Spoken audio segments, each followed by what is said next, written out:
Hello साथियों, मैं शिवानी दामा आपके अपने चैनल एजुकेशन एनीवेयर पर आप सभी का स्वागत करती हूँ। अगर आप आपने हमारा चैनल सब्सक्राइब नहीं किया तो चैनल को सब्सक्राइब कर लीजिए। अगर वीडियो पसंद आए तो वीडियो को लाइक कीजिए, प्लीज शेयर भी कीजिए। तो बहुत इंपॉर्टेंट टॉपिक के साथ जुड़ने वाली हूँ आपको, जैसे कि एम लक्ष्मीकांत का आपको यानी कि पॉलिटी की कुछ चैप्टर लेके चले, जिसमें आपको मैंने पहले संविधान का निर्माण ही पढ़ाया था, पृष्ठभूमि भी पढ़ाई थी, उससे रिलेटेड आपकी विशेषताएं पढ़ाई थी। और आज आपको जो आपको पहले मैंने इससे पहले प्रस्तावना करवाई थी, तो आज जो आपका चैप्टर होने वाला है संघ एवं इसके राज्य क्षेत्र। संघ एवं इसके राज्य क्षेत्र के बारे में चर्चा करते हैं कि किस अनुच्छेद में इसका उल्लेख है, किस प्रकार राज्यों का निर्माण किया जा सकता है, किस प्रकार संघ कहा गया है। तो व्यवस्था की आपकी इसी क्लास के अंदर सारा डिस्कशन करेंगे। तो नाम ऊपर डालना है हेडिंग संघ एवं इसके राज्य क्षेत्र एवं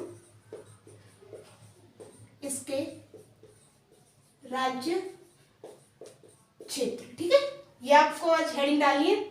इससे रिलेटेड चर्चा करती है कि किस प्रकार किस अनुच्छेद में सबसे पहले दिया गया है कि संघ एवं इसके राज्य क्षेत्र के बारे में। पहला अनुच्छेद किससे रिलेटेड है, दूसरा किससे है, तो सभी इस क्लास के बारे में चर्चा करेंगे। स्टार्टिंग करते हैं कि याद रखना संविधान के भाग 1 में डालते जो आपको संविधान का सबसे इंपॉर्टेंट है कि अनुच्छेद, भाग, अनुसूची किस प्रकार दिए जाते हैं, किस प्रकार उल्लेख है, ये आपको इंपॉर्टेंट लिखना होता है। तो यहाँ पे लिखना संविधान के भाग 1 में अनुच्छेद 1 से 4 संघ एवं इसके राज्य क्षेत्र का उल्लेख करता है। संघ एवं इसके राज्य क्षेत्र का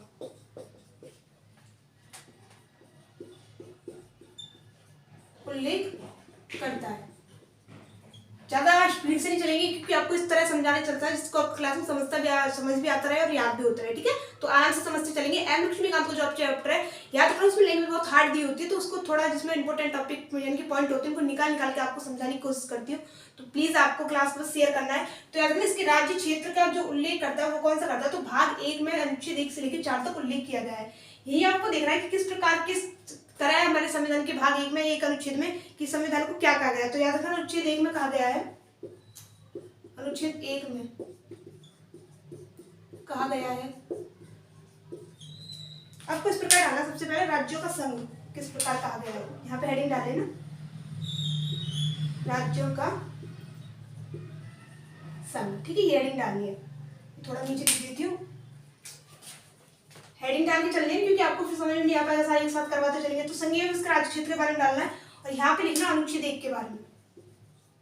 अनुच्छेद 1 में लिखा है, कहा गया है कि इंडिया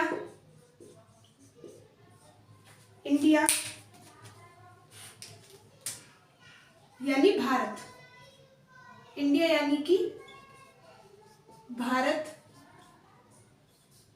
बजाय राज्यों के क्षेत्र के, राज्यों के समूह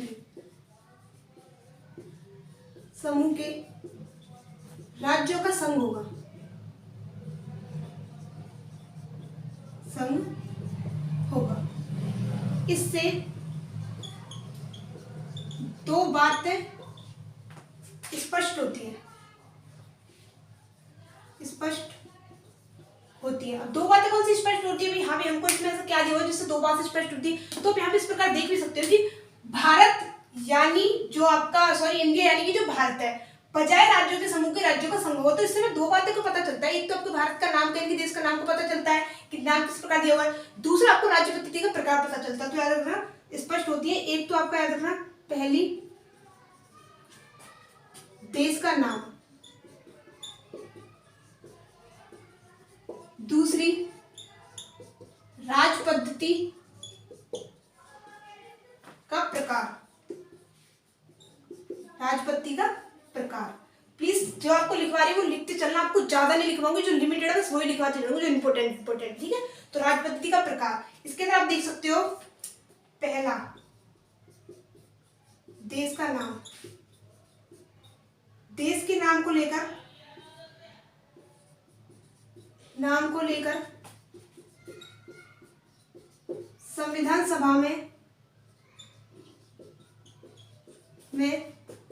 कोई मतभेद नहीं था। मतभेद कह सकते हो, मतभेद कह सकते हो, आपको थोड़ी लैंग्वेज में लैंग्वेज थी वो मैं आपको लिख के बताया। तो मतभेद नहीं था कुछ संविधान सभा सदस्यों ने सलाह दी कि परंपरागत नाम भारत ही होना चाहिए, होना चाहिए। कुछ लोगों ने कहा कि आधुनिक नाम इंडिया होना चाहिए, इंडिया होना चाहिए। तो संविधान सभा द्वारा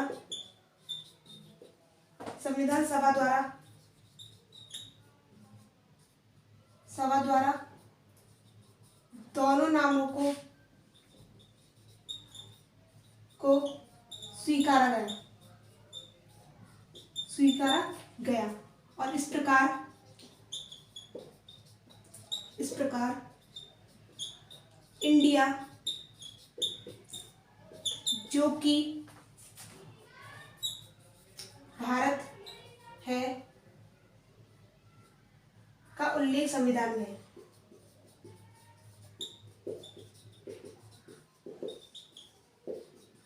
एक बार आपको फिर से रिपीट करके बता देती हूँ, जैसा कि मैंने आपको लिखा था, याद रखना इम्पोर्टेंट पॉइंट है कि किस प्रकार आपका संविधान एक जो आपका अनुच्छेद देगा वो स्टार्ट होता है कि किस प्रकार उसमें बताया गया भारत के बारे में। तो आपको देखना है, पहले आपको पूरा रिपीट कर देते हैं, उसके बाद पूरे दूसरे पेज में समझ से करेंगे कि राष्ट्रपति का प्रकार किस प्रकार बताया गया है। ठीक है, तो आपको जैसा कि मैं बता दूं कि संविधान के भाग 1 में अनुच्छेद 1 से लेकर 4 तक संघ एवं उसके राज्य क्षेत्र के बारे में उल्लेख किया गया। सबसे पहले हमको हेडिंग डाली, आपको याद रखना हेडिंग के अकॉर्डिंग चलते रहेंगे जिससे कि पता चलता रहे। तो राज्यों के संघ के बारे में, तो राज्यों का संघ की हेडिंग आपको देखनी है। तो इसके अंदर आपको याद रखना कि भारत अनुच्छेद 1 में कहा गया है कि इंडिया यानी कि भारत बिना राज्यों के समूह के एक आपका राज्यों का संघ होगा। इससे आपकी दो बातें स्पष्ट होती है, दो बातें आप खुद भी देख सकते हो कि तो आपको भारत का यानी कि देश का नाम का स्पष्टीकरण होता है कि नाम किस प्रकार दिया हुआ है। दूसरा राष्ट्रपति का प्रकार कि भारत में राष्ट्रपति का प्रकार किस प्रकार रखा गया है। तो पहला आप देख सकते हो कि राज्य जो आपका देश के नाम को लेकर किस प्रकार दिया हुआ है। तो संविधान सभा में भारत के नाम को लेकर कोई मतभेद नहीं हुआ था। कुछ लोगों ने आपको सलाह दी थी, यानी कि भारत को सलाह दी, संविधान सभा को सलाह दी थी कि भारत का नाम जो आपका परंपरागत नाम है भारत होना चाहिए, देश का नाम। कुछ लोगों ने आधुनिक जो आपके लोग थे उन्होंने कहा था कि आधुनिक नाम नहीं भारत नहीं, आधुनिक नाम इंडिया होना चाहिए। तो संविधान सभा ने दोनों की बातों को सुनते हुए, दोनों नाम को स्वीकार करते हुए इस प्रकार लिखा गया है अनुच्छेद 1 में कि भारत जो कि इंडिया जो कि भारत है। इस प्रकार संविधान 1 में उल्लेख किया गया भारत के नाम का। ठीक है, तो आपको इस प्रकार समझना है। क्वेश्चन पूछ भी लेता कि भारत के कौन से नाम का उल्लेख हमारे संविधान में किया गया, तो आपको इसी प्रकार देखना कि अनुच्छेद 1 में दो नाम दिए हुए कि इंडिया जो कि भारत है, इस प्रकार पढ़ना आपको। ठीक है, तो स्टार्टिंग हम नेक्स्ट आपको देखते हैं कि दूसरा किस प्रकार दिया हुआ है। तो दूसरा आप देखना यहाँ पे,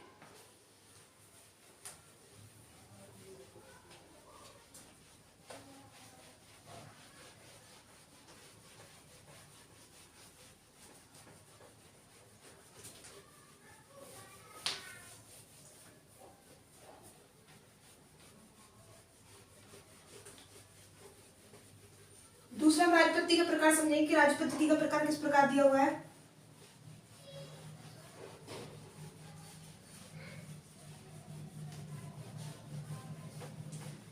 इसी क्लास के अंदर सब कुछ समझते चलेंगे आराम से, ज्यादा टेंशन नहीं लेनी है।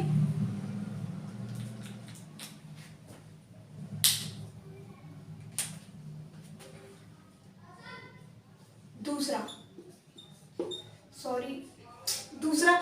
किस प्रकार दिया हुआ है। तो दूसरा आपको देखना है कि दूसरा जो है राज्य पद्धति का प्रकार, राज्य पद्धति का प्रकार यह राज्यों का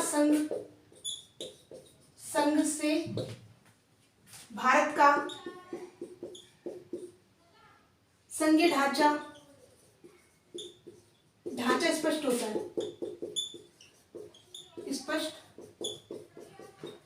है, ठीक है।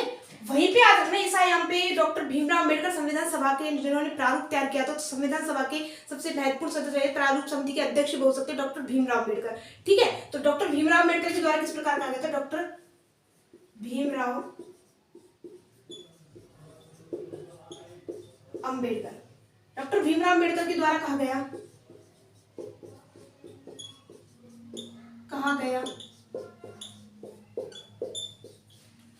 है कि ये थोड़ा मार्कर में प्रॉब्लम है। कहा गया है कि भारतीय क्षेत्र से ज्यादा राज्यों का संघ अधिक महत्व देता है।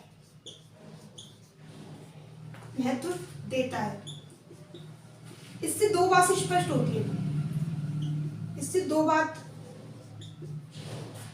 होती है।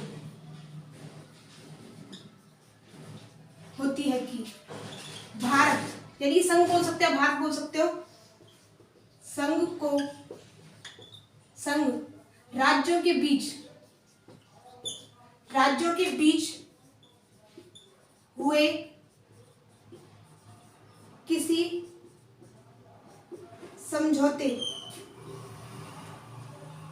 समझौते का परिणाम नहीं है। जैसे कि अमेरिका।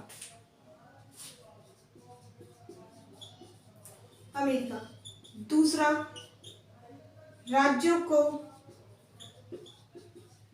भारत से अलग, संघ से अलग बोल सकते हो आप, संघ से अलग, भारत से ज्यादा संघ थोड़ा सही लगेगा, तो राज्यों को संघ से अलग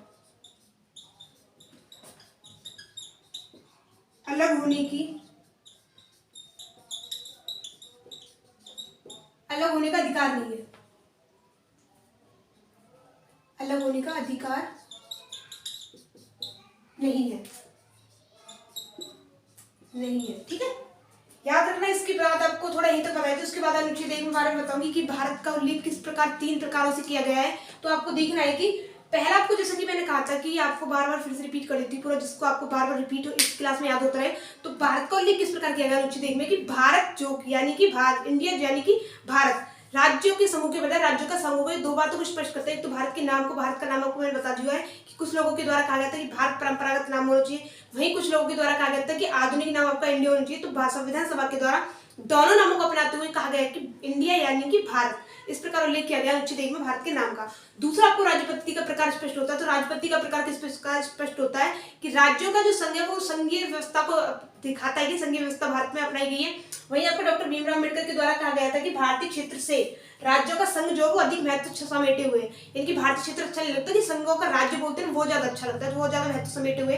किस प्रकार समेटे हुए आप यहाँ पे देख सकते हो कि संघ राज्य के बीच हुए किसी भी समझौते का परिणाम नहीं है, ये भी कहा गया जैसे कि अमेरिका में। दूसरा, आपसे स्पष्ट होता है कि राज्य जो उनको संघ से अलग होने का अधिकार नहीं है, वो भारत के राज्यों में मिले हुए, ठीक है ना, इस प्रकार आपको पढ़ना है। वही हम देखते हैं अनुच्छेद 1 के अनुसार भारतीय क्षेत्र को 3 श्रेणियों में बांटा गया है।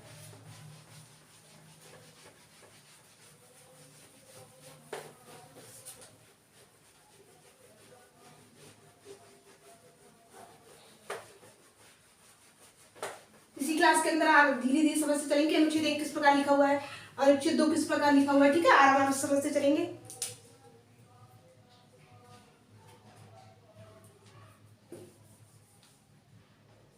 अनुच्छेद 1 के अनुसार भारत को 3 श्रेणियों में बांटा गया है।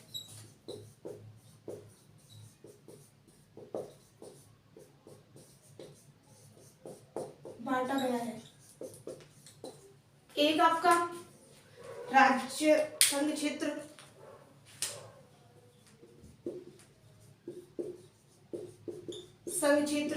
दूसरा आपका राज्यों का क्षेत्र, और तीसरा आपका कौन सा हो जाता है, तो याद रखना आपका वे क्षेत्र जिन्हें भारत सरकार द्वारा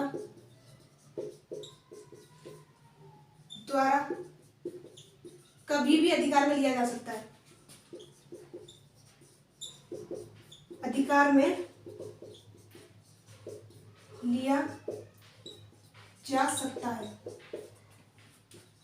ठीक है। अभी आप किस प्रकार समझिए कि 3 प्रकार श्रेणी में किस प्रकार बांटा गया है। तो आप देख सकते हो, एक तो आपके जो राज्य होते हैं जैसे आपका हरियाणा, राजस्थान, इस प्रकार राज्यों के क्षेत्र दिए हुए। दूसरा आपका संघ क्षेत्र, जैसे आप कह सकते हो जैसे चंडीगढ़, दिल्ली, या आपके बीच में जो कुछ संघ क्षेत्र दिए हुए।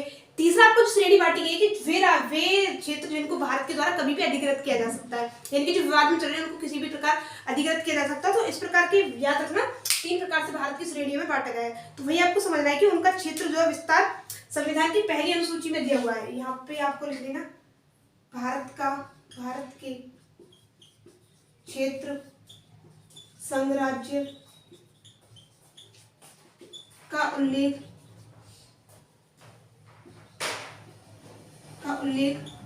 भारत की पहली अनुसूची में दिया हुआ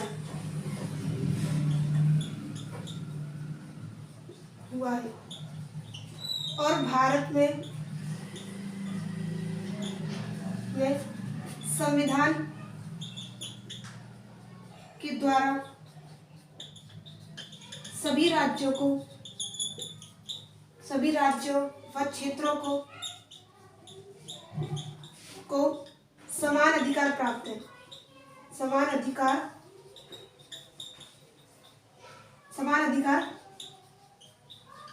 प्राप्त है, ठीक है। लेकिन आपको देखना है कि कुछ जो छात्र, यानी कि यद्यपि लिख लेना, यद्यपि ब्रैकेट में लिखना भाग 21 के अंतर्गत, यद्यपि भाग 21 के अंतर्गत कुछ राज्य विशेष अधिकार में है।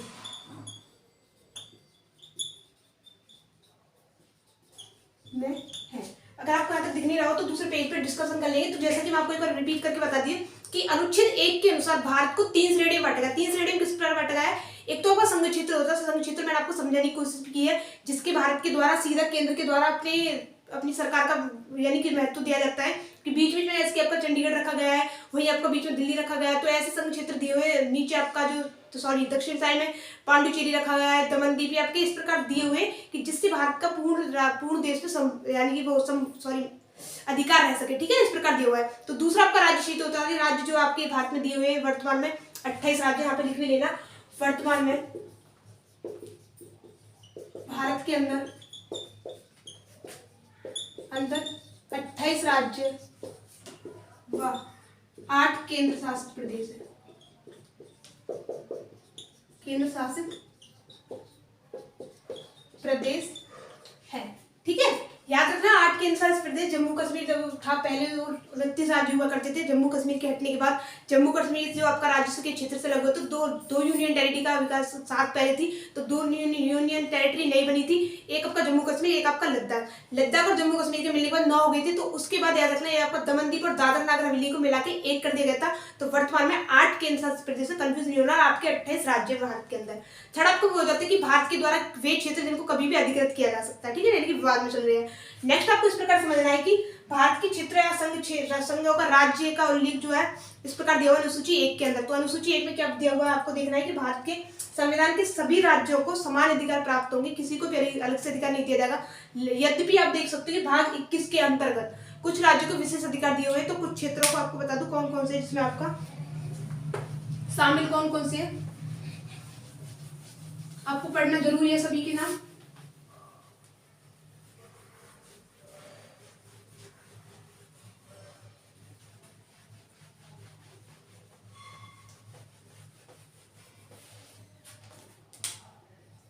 इसमें शामिल राज्य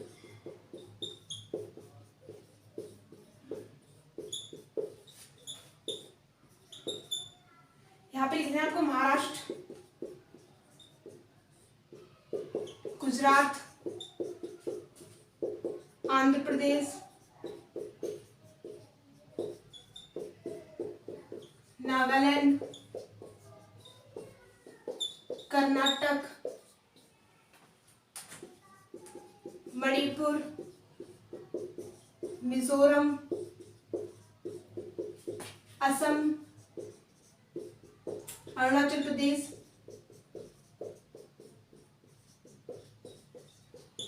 प्रदेश, सिक्किम और आपका तेलंगाना। इसके अलावा अनुसूची 6 5 व 6 के द्वारा भी कुछ राज्यों को संविधान के द्वारा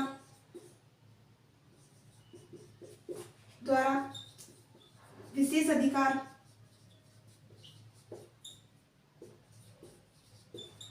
दिए गए हैं। ठीक है, एक बार आपको रिपीट करके बता देते हैं कि किस प्रकार उल्लेख किया गया है। तो याद रखना कि महाराष्ट्र, गुजरात, आपके कौन कौन से राज्य शामिल है। जैसे कि मैंने आपको कहा था कि अलग से विशेष अधिकार दिए हैं, तो इसके अंदर आप देख सकते हो महाराष्ट्र, गुजरात, आंध्र प्रदेश, नागालैंड, कर्नाटक, मणिपुर, मिजोरम, असम, अरुणाचल प्रदेश, सिक्किम और आपका तेलंगाना। इसके अलावा कुछ जो आपके राज्य और अनुसूची लिखना आपको याद रखना, अनुच्छेद कंफ्यूज नहीं होना, सॉरी अनुसूची है। ठीक है, अनुसूची 5 व 6 के द्वारा भी कुछ राज्यों को संविधान के द्वारा विशेष अधिकार दिए हैं। नेक्स्ट आपको ये समझना कि संप्रभु राज्य कहा गया है भारत को। भारत को क्या कहा है, संप्रभु राज्य। तो संप्रभु राज्य का मतलब क्या होता है कि वो अपने आप में स्वतंत्र है, किसी का भी उसके अन्य क्षेत्र का अधिकार नहीं है, यानी कि अन्य देश का उसके ऊपर अधिकार नहीं है, वो खुद एक अपना डोमिनियन है, किसी का अन्य का डोमिनियन नहीं है। तो आपको इस प्रकार समझना, संप्रभु होने के नाते भारत अंतर्राष्ट्रीय कानूनों के तहत, संप्रभु होने के नाते भारत अंतर्राष्ट्रीय कानूनों के द्वारा विदेशी क्षेत्रों का अधिग्रहण कर सकता है। विदेशी क्षेत्रों का अधिग्रहण कर सकता है। इसमें एक प्रकार संपारण, एक प्रकार सत्तारण लिखा है, सॉरी ठीक है, सत्तारण यानी कि सत्तारण किस प्रकार, तो आप देख सकते हो सत्तारण जैसे आप कह सकते हो कि किसी संधि के अनुसार, संधि के द्वारा खरीद कर आदि से शामिल है। ठीक है ना। दूसरा कौन सा हो जाता है सत्तावन के बाद, तो दूसरा आपको इस प्रकार समझना है कि जो अधिकृत क्षेत्र है, व्यवसाय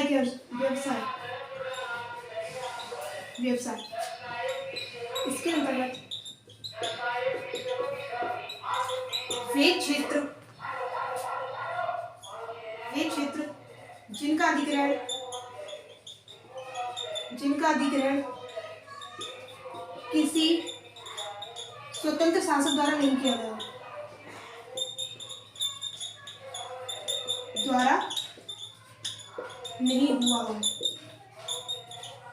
नहीं हुआ हो। ठीक है ना। इस प्रकार समझना है कि किसी स्वतंत्र शासक के द्वारा अधिग्रहण नहीं किया गया हो। ठीक है ना। यानी कि आप बोल सकते हो कि किसी से हमें जीत या हरा कर, ठीक है, आदि। इसमें आपको कौन कौन से किस प्रकार शामिल किए गए तो आपको अलग से बताऊंगी। तो याद रखना कि अनुच्छेद जो आपको, जैसे कि मैंने कहा था, यहाँ तक आपको समझा दिया। उसके बाद दिया हुआ कि राज्यों को संप्रभु होने का क्या कारण है। संप्रभु होने का कारण आपको इस प्रकार दिया हुआ है, यहाँ पर लिखने हैं, संप्रभु होने का नाते भारत अंतर्राष्ट्रीय कानूनों के तहत किसी विदेशी भूमि का अधिग्रहण कर सकता है। विदेशी भूमि यानी कि जो विवाद में चल रही है, इस प्रकार की भूमि। ठीक है ना। तो विदेशी भूमि का अधिग्रहण किस प्रकार कर सकता है, दो प्रकार से कर सकता है, जिसमें आपका एक तो आ जाता है सत्तारण। सत्तारण कौन सा होता है कि संधि के द्वारा या फिर आपका खरीद के द्वारा इस प्रकार किसी विदेशी क्षेत्र को अधिकृत किया हुआ। दूसरा आपको कौन सा जाता है व्यवसाय जिसकी किसी स्वतंत्र राज्य शासक के द्वारा जिसका अधिग्रहण ना किया हुआ है, या आपको बोल सकते हो कि जीत या हराकर, यानी कि उस राज्य के किसी शासक को जीत कर हराकर इस प्रकार आपका अधिग्रहण किया जा सकता है। तो दो प्रकार से अधिग्रहण हो सकता है, जैसे कि मैंने आपको कहा है, संप्रभु होने के नाते। ठीक है ना। अब आपको बता दूं कि कौन कौन से जो आपके क्षेत्र रहते हैं जिनको आपको इस प्रकार से अधिग्रहण भारत में किया गया था। तो इस अधिग्रहण के अंदर आपको समझना है, आपको मैं बोल के बताई थी, आप लिख लेना, थोड़ा लिखने में ज्यादा टाइम लग जाएगा। तो आपको इस प्रकार लिखना है कि इसके अंतर्गत सत्तारण और आपके व्यवसाय के अंतर्गत कुछ राज्य क्षेत्रों का भारत द्वारा अधिग्रहण किया गया है, जिसमें आप देख सकते हो दादर नागर हवेली, ठीक है, वहीं पर आपका गोवा, पांडुचेरी, सिक्किम, इन क्षेत्रों को याद रखना स्वतंत्र होने के बाद में मिलाया गया था भारत के अंदर, यानी कि उनसे लड़ाई करके या फिर उनसे संधि करके इस प्रकार भारत के क्षेत्र में मिलाया गया था। तो जिसमें आपका गोवा देख सकते हो, दादर नगर हवेली देख सकते हो, पांडुचेरी देख सकते हो, यानी कि पुदुचेरी जिसे वर्तमान में कहा जाता है, और अगला आपका ये सिक्किम देख सकते हो। तो इन क्षेत्रों को भारत के द्वारा इसी प्रकार मिलाया गया था, अधिग्रहण किया गया था। ठीक है, नहीं पहले विदेशी सत्ता में थे, तो विदेशी सत्ता के द्वारा भारत में इसी प्रकार मिलाया गया था। आपको इस प्रकार समझना है। नेक्स्ट हम देखते हैं कि अनुच्छेद 2 में भारत का उल्लेख किस प्रकार दिया गया। अनुच्छेद 2 हमारे अकॉर्डिंग भारत को संविधान कि संविधान के द्वारा क्या अधिकार दिए गए भारत को, ठीक है ना। तो अनुच्छेद 2 को इस प्रकार समझना हमें।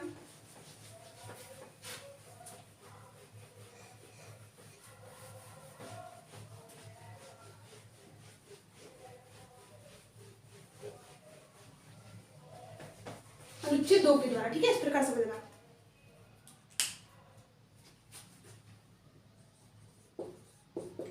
अनुच्छेद 2 के द्वारा संविधान ने संसद को यह अधिकार दिया हुआ है, यह अधिकार दिया है कि वो विधि द्वारा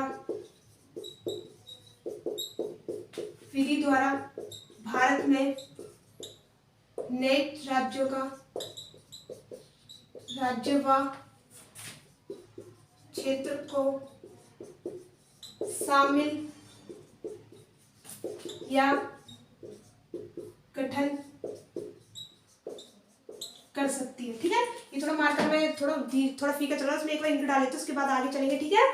तो इसी क्लास के अंदर धीरे धीरे समझते चलेंगे, ज्यादा स्ट्रेस नहीं लेना, आराम से समझना है, ठीक है।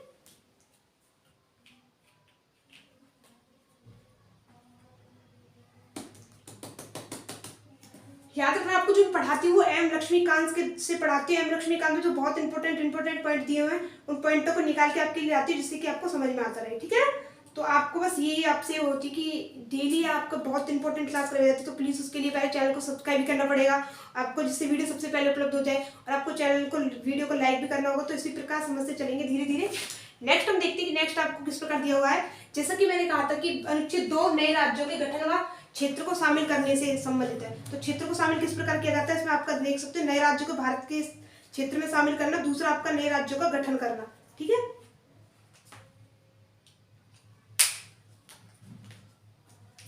यहां आप देख सकते हो, इसके द्वारा 2 प्रकार की शक्ति दी हुई है, शक्ति दी हुई है। नए राज्यों को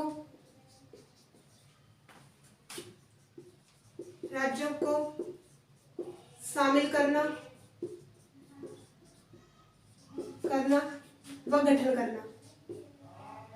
वह आपका दूसरा हो जाता है, वह लिख सकते हो,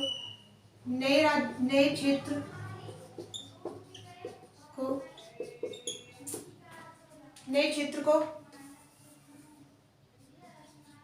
मिलाना भारत में व गठन करना। याद रखना, दोनों का अलग अलग प्रकार है। पहला उन राज्यों से संबंधित है, उन क्षेत्रों को मिलाने से संबंधित है, उन राज्यों को मिलाने से संबंधित है जो भारत के क्षेत्र में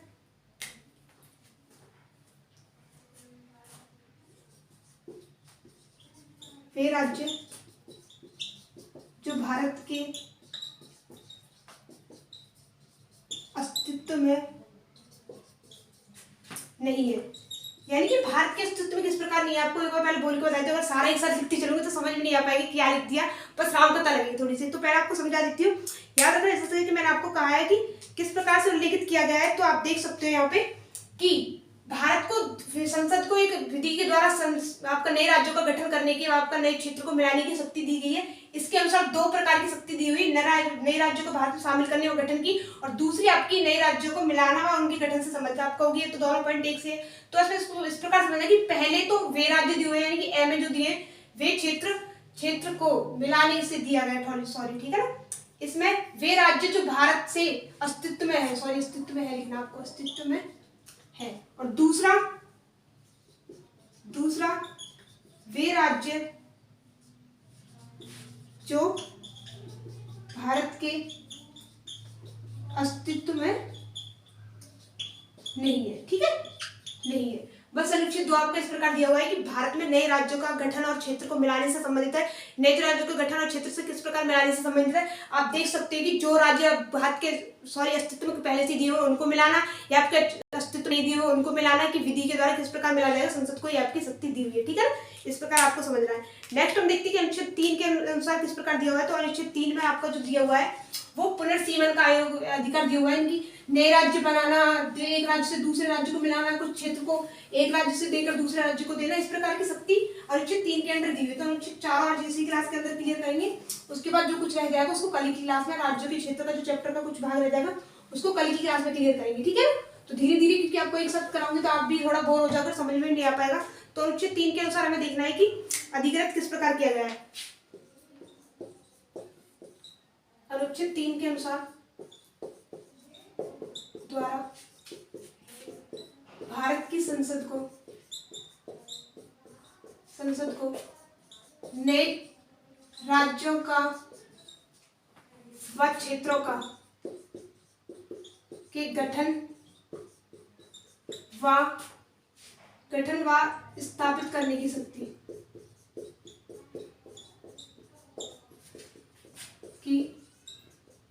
शक्ति शामिल है। इसके द्वारा निम्न प्रकार है। पहला प्रकार कौन सा हो जाएगा, कुछ राज्य का क्षेत्र दूसरे राज्य में मिलाकर नए राज्य का गठन करना, पुराने राज्य को दूसरे राज्य से मिलाकर एक राज्य बनाना, इस प्रकार के उल्लेखित किया गया है। तो पॉइंट का अकॉर्डिंग समझिए कि पहला किस प्रकार दिया है।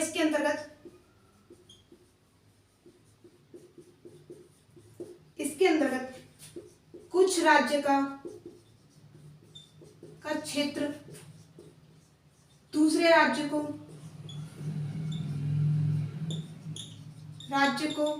व एक राज्य को दूसरे राज्य में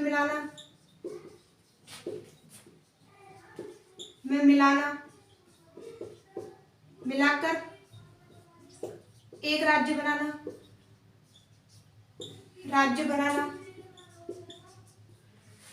व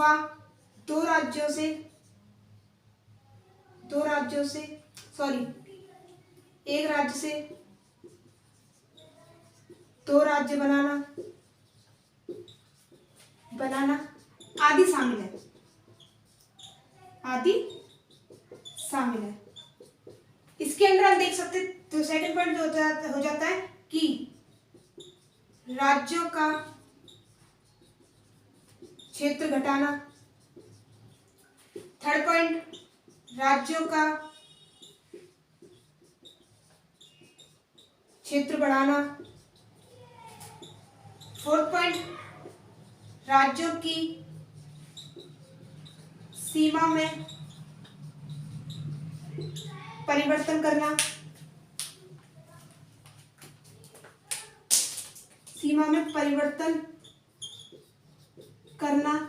आदि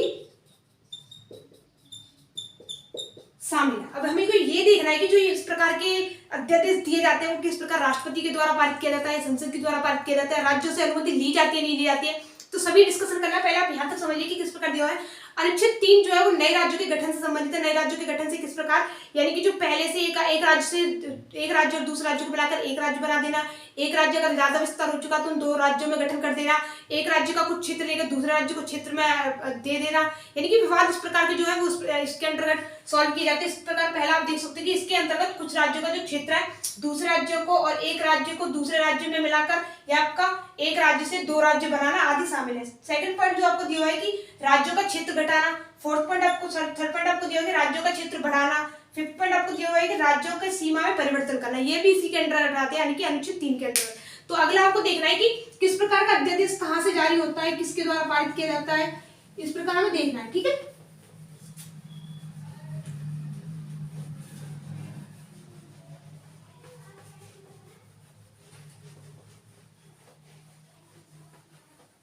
इसी क्लास के अंदर सॉल्व करते चलेंगे सारा।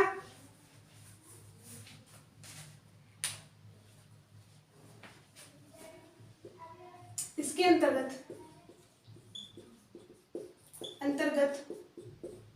दो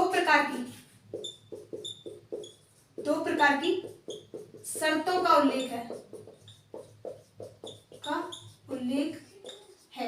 एक आपकी कौन सी हो जाती है? एक इस प्रकार का परिवर्तन करने के लिए अध्यादेश राष्ट्रपति द्वारा की अनुमति के पश्चात ही संसद में पेश किया जाता है। दूसरा, पूर्व संस्तुति के इस अध्यादेश बोल सकते हैं, आपका इस परिवर्तन बोल सकते हैं, इस अध्यादेश को संबंधित राज्य की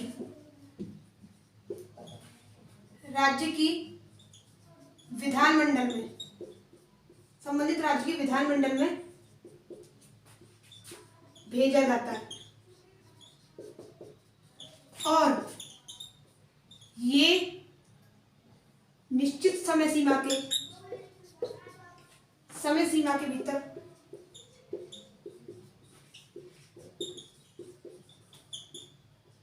भीतर ही वापस आना चाहिए। अब आपको इस प्रकार तो आपने समझ लिया कि आपका जो आपका अध्यादेश होगा पहले आपको राष्ट्रपति को दिया जाएगा, राष्ट्रपति के पूर्व अनुमति के बाद ही संसद में पेश किया जाएगा। लेकिन आपको इस संस्तुति से पूर्व यानी कि इस प्रक्रिया से पूर्व ये जो अध्यादेश है वो संबंधित राज्य की सीमा में आपको उसमें परिवर्तन करना है, तो संबंधित राज्य की विधानमंडल होती है उसमें पेश किया जाता है। इस विधानमंडल की जो आपका याद रखना, पेश करने के बाद उसका जो यानी कि आपका उत्तर आता है, यानी आपका जो भी उसका पक्ष रखा जाता है वो पक्ष निश्चित समय सीमा के अंदर ही आना चाहिए। निश्चित समय सीमा के अंदर आ जाता है, लेकिन इसके अंदर याद रखना आपको इस प्रकार की जो प्रक्रिया है उसको संसद के द्वारा माना नहीं जाता है। ये आपको सबसे इंपॉर्टेंट पॉइंट रखना है कि राज्य के जो विधानमंडल से किसी भी प्रकार का पक्ष रखा जाएगा उसको संसद मानने के लिए बाध्य नहीं होती। ठीक है ना, इसको इस प्रकार समझना है कि इसको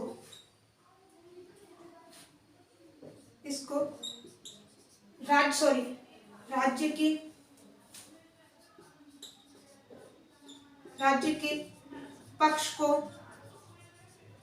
मानने के लिए राष्ट्रपति ब्रैकेट में संसद लिख देना है, संसद बाध्य नहीं होती है, चाहे वो निश्चित समय सीमा के अंदर ही क्यों ना आए। निश्चित समय सीमा के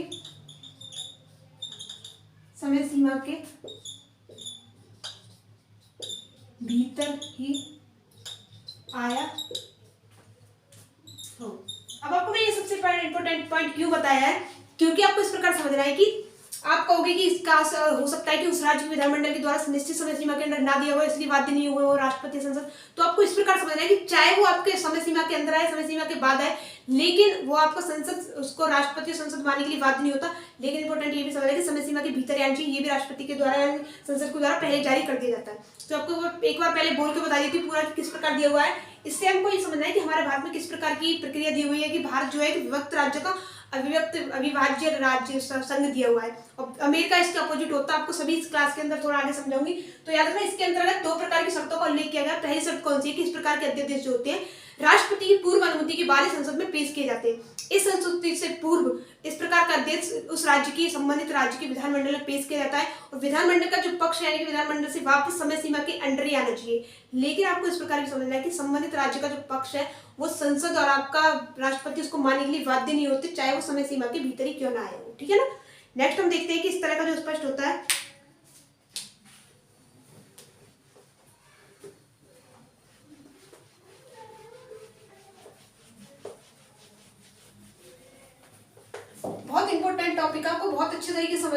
भारत किस प्रकार समेटे हुए हैं, राज्यों को किस प्रकार का हमारे भारत में पद्धति चलाई गई, तो बहुत ज्यादा आपको समझने में अच्छा लगेगा और आपको जान के खुशी भी होगी भारत एक कितना अच्छा है। और ये दूसरी तरफ आपको देखना है कि भारत जो आपका अमेरिका वो उसका बिल्कुल अपोजिट होता है, ठीक है ना। इसी क्लास के अंदर सॉल्व करेंगे।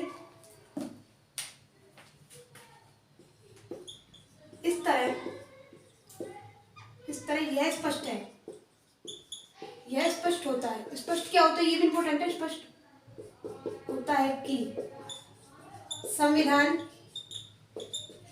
संसद को यह अधिकृत करता है, यह अधिकृत करता है, अधिकार देता है, यह अधिकार देता है, यह अधिकार देता है कि जो किसी भी राज्य की सीमा में परिवर्तन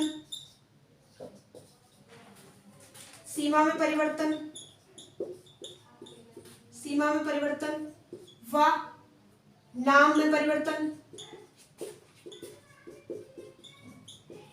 नाम में परिवर्तन व क्षेत्र में परिवर्तन बिना राज्य की अनुमति के कर सकती है, बिना संबंधित राज्य की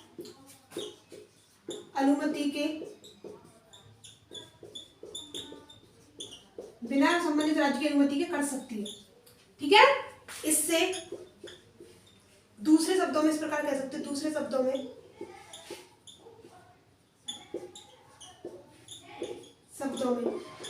संसद राज्यों की सीमा का पुनर्निर्धारण कर सकती है,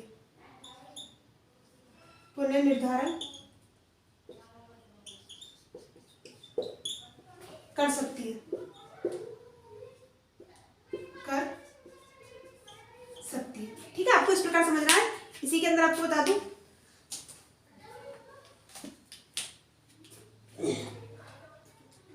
इसके द्वारा यह भी कह सकते हैं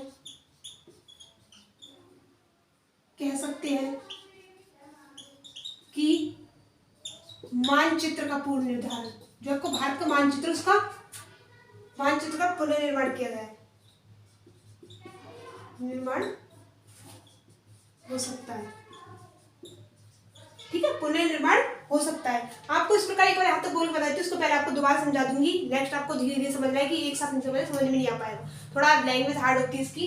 तो याद रखना, इस तरह का जो स्पष्ट होता है कि संविधान संसद को यह अधिकार देती है कि वो किसी भी राज्य की सीमा क्षेत्र में या आपका नाम में परिवर्तन बिना राज्य की संतुष्टि के, यानी कि बिना राज्य के अनुमति के कर सकती है, ठीक है। तो आपको ये दिया हुआ है। नेक्स्ट आपको ये समझना है कि इस प्रकार की अनुमति जो है ये आपका स्पष्ट करती है कि भारत का जो संसद है, उस संसद को ये अधिकार मिला हुआ है कि वो आपको पुनः मानचित्र बना सकती है, पुनः मानचित्र का निर्माण कर सकती है, यानी कि राज्यों का क्षेत्र परिवर्तन कर सकती है, सीमा परिवर्तन कर सकती है। तो आपको पुनः मानचित्र निर्धारण हो सकता है। इससे यह स्पष्ट है कि क्षेत्रीय व राज्यों के अस्तित्व को संविधान द्वारा गारंटी नहीं दी गई है और यह बिल्कुल स्पष्ट है कि भारत विभक्त राज्यों का अविभाज्य संघ है, ठीक है। एक बार आपको बोल के बताती हूँ, उसको आपको देखना है कि इस तरह का जो स्पष्ट होता है वो भारत संसद को 2 प्रकार का अधिकार दिया हुआ है। 2 प्रकार का अधिकार किस प्रकार, यानी कि संसद को ये अधिकार दिया हुआ है कि वो भारत के किसी भी क्षेत्र सीमा में परिवर्तन कर सकती है, नाम में परिवर्तन कर सकती है, क्षेत्र को आपस में लेन देन कर सकती है। तो इस प्रकार का संसद को अधिकार मिला हुआ है। इससे यह स्पष्ट होता है कि भारत को जो संसद है उसे अधिकार मिला हुआ है कि भारत के मानचित्र का पुनः निर्धारण हो सकता है, यानी कि अंदर ही अंदर आपको इस प्रकार समझना है कि क्षेत्र के जो आपके राज्य के उनके द्वारा मानचित्र का निर्धारण हो सकता है। इससे आपको ये भी देना कि यह कुछ राज्य इसके द्वारा यह कहा जा सकता है कि